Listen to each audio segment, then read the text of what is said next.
Alrighty, good morning mga bagets.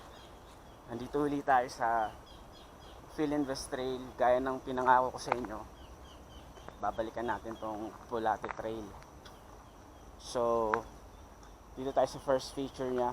Pag entrance mo, ito yung drop. So, ito yung tsura niya. So, medyo madaya yung angulo pero palusong to. Galing ka dun sa puno, pwede kang mag-start dyan. Then, ito yung drop. There you go. Ito yung option line. So, meron tayong dalawang linya sa baba. Pwede kang dumaan dito sa may line A. Papunta yun sa tatlong gap. Ito, pag diniretso mo yung drop, may mahabang gap din doon. Hindi ko alam yung tawag nila pero sabi nila is mother gap. So ito, pwede ka dito dumiretso sa line A. Pwede ka din dito pag drop mo kung ayaw mo pumunta doon sa gap. Dito yung safe line sa right. Pero pagdating mo doon, bago mag gap, merong left line dito.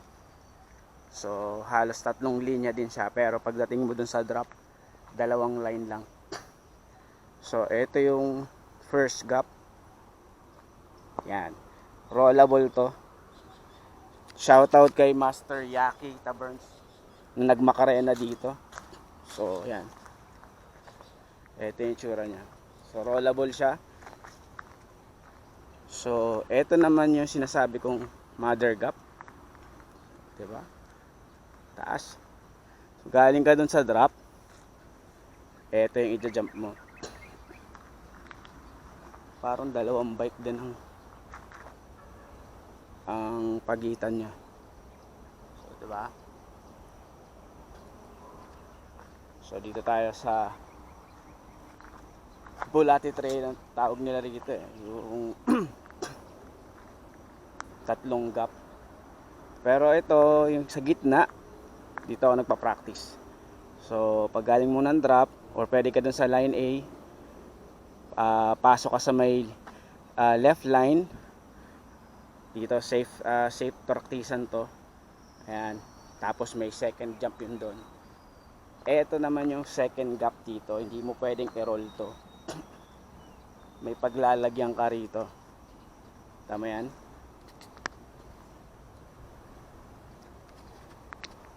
So ayan, yan ang itsura nya.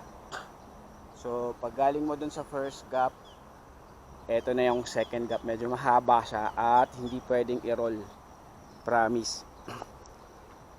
So pag nandito kayo, kailangan yung mag-PR muna, lalo na mga first timers. May paglalagyan ka rito, kaya kailangan practice lagi. So yan, after naman yan, etong third gap, hindi rin siya rollable. Kaya ito maiksi siya. Oh. Diba? So galing ka dun sa drop or dun sa line A, diretso dun sa first gap, medyo mahabang second gap, and then yung third gap. So meron pa yan dito. May berm na maliit dito.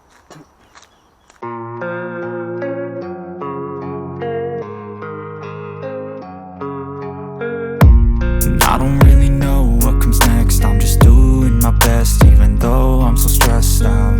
After nung tatlong gap, ito yung fourth gap. So bigay lang to. And then dito siya lalabas. So meron uling gap dun sa kabilang side. So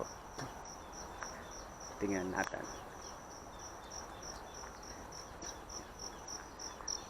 Oh, diba? So kung hilig niyo yung tumalon, eto na yun. Yan yung last line. So ito yung manggagaling ka ng taas, kung gap. So 1, 2, 3, 4, and then 5. Basta line A. Ito yung tinatawag yata nilang Father Gap.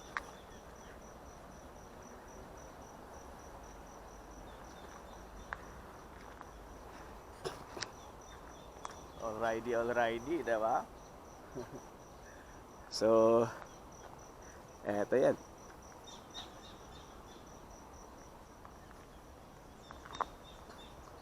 So, galing ka doon sa drop. Pasok ka sa Mother Gap and the Father Gap. Woo! Yeah!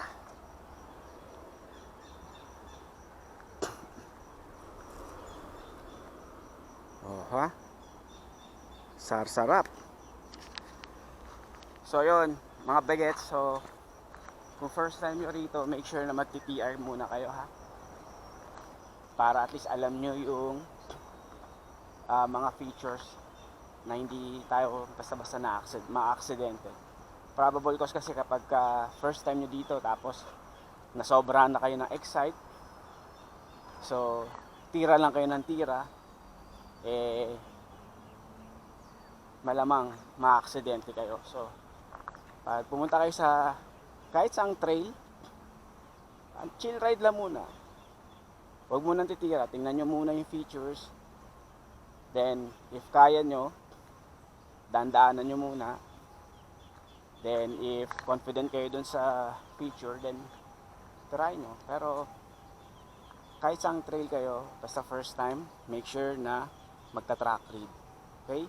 Hindi ako professional rider, pero I'm still learning, you know.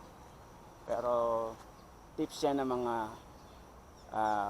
pro rider natin na nakakasama dito, lalo na yung Whisper Dirt Crew, si Sir Steve at Sir Alvin. So if ever na nandito kayo, tumambay kayo, pag nakita nila kayo, sure, at interesado kayo matutunan yung mga features, sobrang approachable nila guys. So punta lang kayo dito sa Feel and Best. Alright, shoutout nga pala kay Don Felipe. Check nyo yung kanyang YouTube page. And kita-kits ulit, kabagets. Ingat.